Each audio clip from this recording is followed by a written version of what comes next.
Too often, we take our bodies for granted. But under pressure, our bodies can show us how extraordinary they truly are. This complex machine grew out of millions of years of evolution. So intricate, we're still mystified by many of the things going on inside us. A hidden world, but one we can now explore in 3D as never before. At the top of our spines rides 3 pounds of tissue, controlling everything we do. Our brain works faster than any computer, processing an astounding 100 trillion instructions every second. But to save our lives, it can slow down time. Tell us what to eat, even when to consume ourselves. And as we sleep, unleash immense power. Our brain drives our muscles and steers our lives when we're pushed to the limits.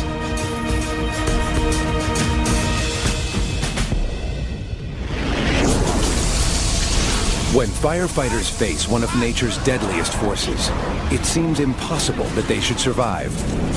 Yet 6 men walk away from a devastating firestorm unharmed. What saved them was their brains, by making time run slower. A lightning strike ignites a fire in Little Venus, Wyoming. Ryan Jordan leads a team on a routine mission to make sure the blaze burns itself out. We're gonna be there in a couple of hours. Over. But the fire isn't fading.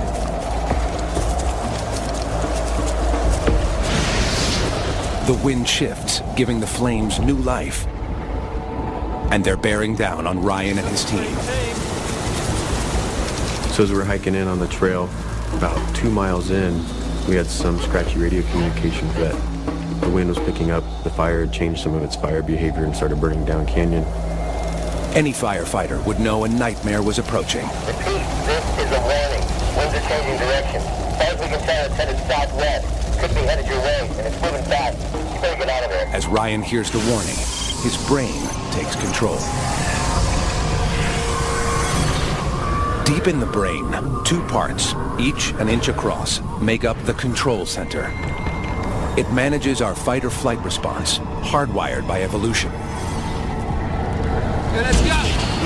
It drives us to act without thinking. Guys!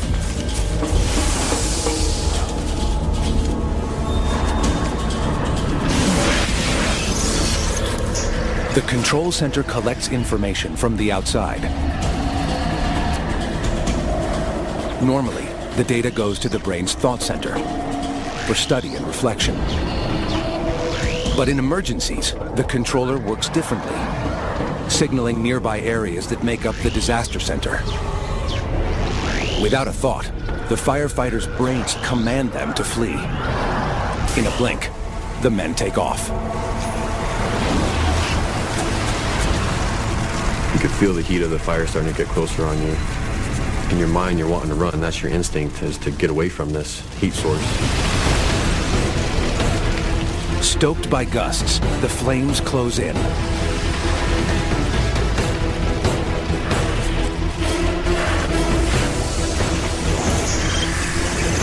In the firefighter's brain, the disaster center engages automatically.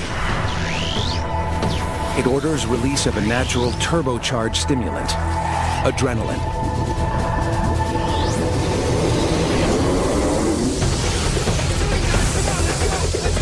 Their hearts beat faster. Blood is redirected from non-essential tasks, like digestion, to parts of the body that can mean the difference between life and death. Blood floods their muscles with fuel and oxygen. In a burst of strength, the firefighters race to survive, but the firestorm explodes faster. Their bodies are near collapse. But their brains are working furiously. When time seems about to run out, the human brain can pull an amazing trick. It appears to slow time itself, creating precious moments that might help us escape. We've puzzled over this for years. To help understand the effect, volunteers were tested as they made their first stressful jump from a platform 150 feet high. They were given a display, which under normal conditions moved too fast to read. But perhaps a brain under stress could slow the numbers enough to register them.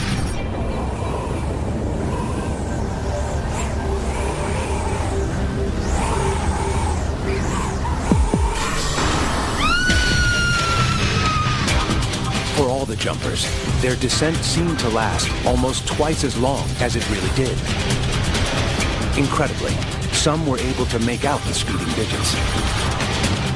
One explanation is that our brain sees in a series of snapshots, about 30 frames a second. In an emergency, that rate increases, letting the brain take in more information in less time.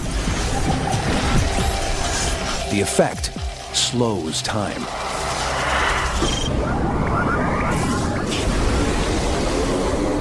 As the flames near, the firefighters' brains are observing at maximum speed. Seconds feel like hours, giving them a chance to work out what to do. Feels like things are happening really slow. You have time to think about it, but it's actually seconds that you ran through. Should I run? Should we go up canyon? Should we deploy our fire shelter right here? With time stretched, the team can assess their critical situation. They agree to stop and take cover.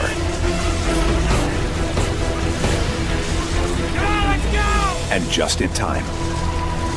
You heard that fire and you felt that fire coming, and you knew you were going to be going any further, and you were relying on this fire shelter to save your life. There's disbelief. You couldn't believe it was happening. Come in! Talk to me! You hang in there!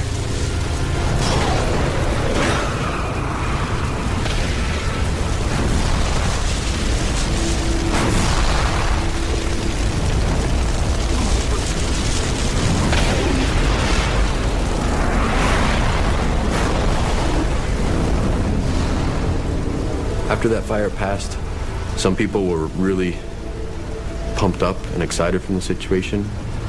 And, some people were very quiet and kind of in shock and disbelief, wondering how in the heck did this just happen? Now I'm crawling out of a situation that I maybe shouldn't have survived. An aerial image shows where the team made its last stand. Each dot marks a firefighter's shelter. All around, desolation. This extraordinary survival story has its roots in the brain power that we all have. Every decision we make occurs at our brain's command, even what we think we choose to eat.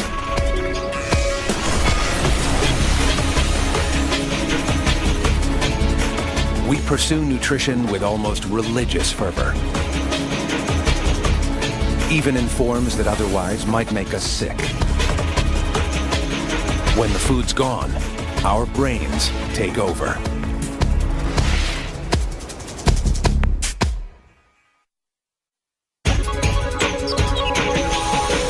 Our brain controls every decision we make, even our taste in food.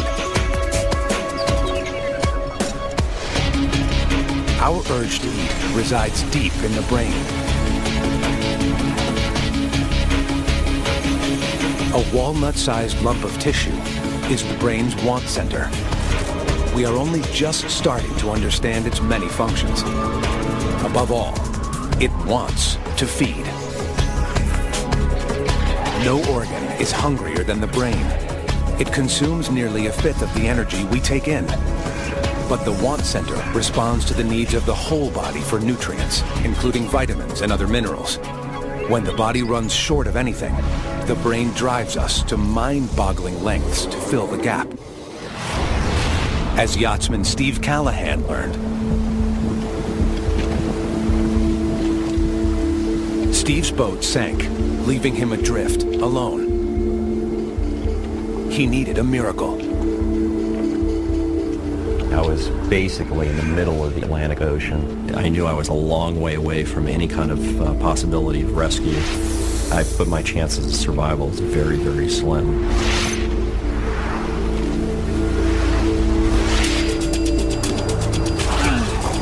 When his rations ran out, Steve turned predator. Fish were plentiful. He wouldn't go hungry. But he had a big problem. It's rich in protein, but fish flesh lacks vitamins and minerals that the human body needs. On a flesh-only diet, Steve's body couldn't work properly. It would shut down and die. What he doesn't realize is that the fish he catches does contain the nutrients he needs. They're just in parts that he usually discards. As his body is about to shut down, Steve finds his tastes taking a bizarre turn. I was